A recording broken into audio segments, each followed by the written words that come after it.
বিসমিল্লাহির রহমানির রহিম। আসসালামু আলাইকুম।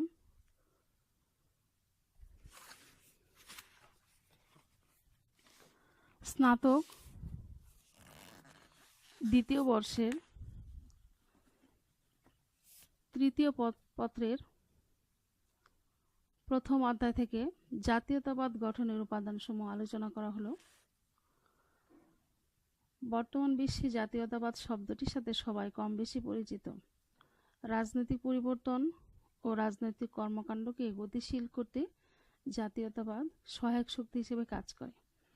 তবে বিংশ শতাব্দীতে মানব জাতীয় জাতীয়তাবাদের সম্মুখীন হয়েছে। সেটি হলো উগ্র জাতীয়তাবাদ। অতীতে জাতীয়তাবাদের ধারণা ও আদর্শ ছিল ইউরোপ এবং আমেরিকা মহাদেশের বিভিন্ন রাষ্ট্রের উদ্ভবের পিছনে ক্রিয়াশীল, আর এর ফলেই বিভিন্ন জাতির মধ্যে সংঘটিত হয়েছে যুদ্ধ।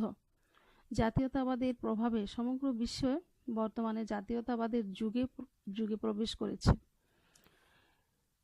জাতীয়তাবাদ গঠনের উপাদানসমূহ। জাতীয়তাবাদ গঠনের ক্ষেত্রে একাধিক উপাদান কাজ করে থাকে। রাষ্ট্রবিজ্ঞানীদের মতে এসব বিভিন্ন উপাদানের সমন্বয়ে জাতীয়তাবাদ গঠিত হয়। নিচে সেগুলো সম্পর্কে আলোচনা করা হলো। 1 নম্বর হচ্ছে ভৌগোলিক ঐক্য। জাতি গঠন করতে হলে একটি জনসমষ্টিকে কোনো একটি নির্দিষ্ট ও সংলগ্ন ভূখণ্ডে বসবাস করতে হয়। জাতি গঠনের অন্যান্য বৈশিষ্ট্যের অধিকারী হওয়া সত্ত্বেও ভৌগোলিক ঐক্যের অভাবে একটি যাযাবর জনসমষ্টি জাতি হিসেবে পরিণত হতে পারে না। যেমন ইহুদিরা প্যালেস্টাইনে আবাসভূমি স্থাপনের আগে বিভিন্ন দেশে বসবাস করেও একটি জাতীয় জনসমাজ বলে পরিগণিত হতো না। এরপর হচ্ছে বংশগত ঐক্য। বংশগত ঐক্য ও জাতি গঠনে বিশেষভাবে সহায়ক হয়ে থাকে। এটি মানুষের সাথে এমন এক সুদৃঢ় ঐক্যের ভাব গড়ে তোলে যা জাতি গঠনে অতিশয় গুরুত্বপূর্ণ উপাদান হিসেবে কাজ করে। একই বংশভুক্ত ব্যক্তির মধ্যে রক্তের সম্পর্ক বিদ্যমান থাকে। রক্তের টানই জনগণের মধ্যে ঐক্যের বন্ধন ও একাত্মতার অনুভূতি জাগ্রত করে তোলে। উদাহরণ হিসেবে আমেরিকায় বহু বংশীয় জনগণের বসবাস সত্ত্বেও তারা একই জাতীয়তাবোধে উদ্বুদ্ধ। এরপর হচ্ছে ধর্মীয় ঐক্য। জাতীয় ধারণার সৃষ্টির এবং তা জোরদার করার ক্ষেত্রে এক শক্তিশালী উপাদান হচ্ছে ধর্মীয় ঐক্য। এটা জাতীয়তাবোধ সৃষ্টির এক মহান সূত্র হিসেবে কাজ করে। এটার উপর নির্ভর করে পৃথিবীর বিভিন্ন অংশের বহু জাতীয় রাষ্ট্রের উদ্ভব হয়েছে। যেমন ধর্মীয় মূল্যবোধের উপর ভিত্তি করে পাকিস্তান নামক একটি রাষ্ট্রের সৃষ্টি হয়েছিল। 4 নম্বর হচ্ছে ভাষা ও সাহিত্যগত ঐক্য। জাতীয়তাবোধ গঠনের অপর একটি গুরুত্বপূর্ণ উপাদান ভাষা ও সাহিত্যের ঐক্য।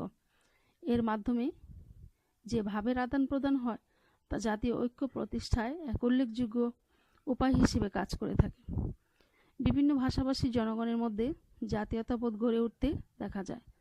যেমন ভারত ও সুইজারল্যান্ডের জনগণের মধ্যে ভাষাগত বিভিন্নতার জন্য জাতিগত বিভিন্নতা পরিলক্ষিত হয়। 5 নম্বর হচ্ছে অর্থনৈতিক ঐক্য। জনগণকে জাতীয়তাবোধে অনুপ্রাণিত করার অর্থনৈতিক ঐক্য গুরুত্বপূর্ণ উপাদান হিসেবে কাজ করে। জনগণের মাঝে অর্থনৈতিক সমতা বিদ্যমান থাকলে তারা এক্ষেত্রে বসবাস করার জন্য উদ্বুদ্ধ হতে পারে। সকলের অর্থনৈতিক স্বার্থ এক ও অভিন্ন হলে জাতীয়তার বন্ধন সুদৃঢ় হয়। সর্বশেষ হচ্ছে দ্বন্দ্ব এবং কলহের ঐক্য। বিভিন্ন সামন্তবাদী ও বংশগত দ্বন্দ্ব কলহের মধ্যে ঐক্য স্থাপন করে তোলে। সে জাতীয়তাবোধ শক্তিশালী হয়ে থাকে। ইউরোপ তার উজ্জ্বল দৃষ্টান্ত। 30 বছরের যুদ্ধ ইউরোপের বিভিন্ন জাতীয় রাষ্ট্র গঠনে ও প্রতিষ্ঠার পেছনে প্রেরণাদায়ক শক্তি হিসেবে কাজ করেছে। উপরের আলোচনা থেকে আমরা এটাই বুঝতে পারি যে জাতীয়তাবোধ একটি জাতীয় সংহতির নির্ধারক হিসেবে কাজ করে। জাতীয়তাবাদ গঠনের প্রত্যেকটি উপাদানই গুরুত্বপূর্ণ। তবে বর্তমানে জাতীয়তাবোধ হিংসাত্মক রূপ ধারণ করেছে। বিশেষ করে দ্বিতীয় বিশ্বযুদ্ধের পর ইউরোপের ভয়াবহতা আরও স্পষ্ট হয়ে উঠেছে। তাই এমন জাতীয়তাবাদ গঠন করতে হবে যা জাতি গঠনে সহায়ক ভূমিকা রাখতে পারে এবং জাতির জন্য ইতিবাচক ফল সৃষ্টি করতে পারে। আজকে এই পর্যন্ত। পরের ক্লাসে আমরা অন্য একটা বিষয় নিয়ে আলোচনা করব। আল্লাহ হাফেজ।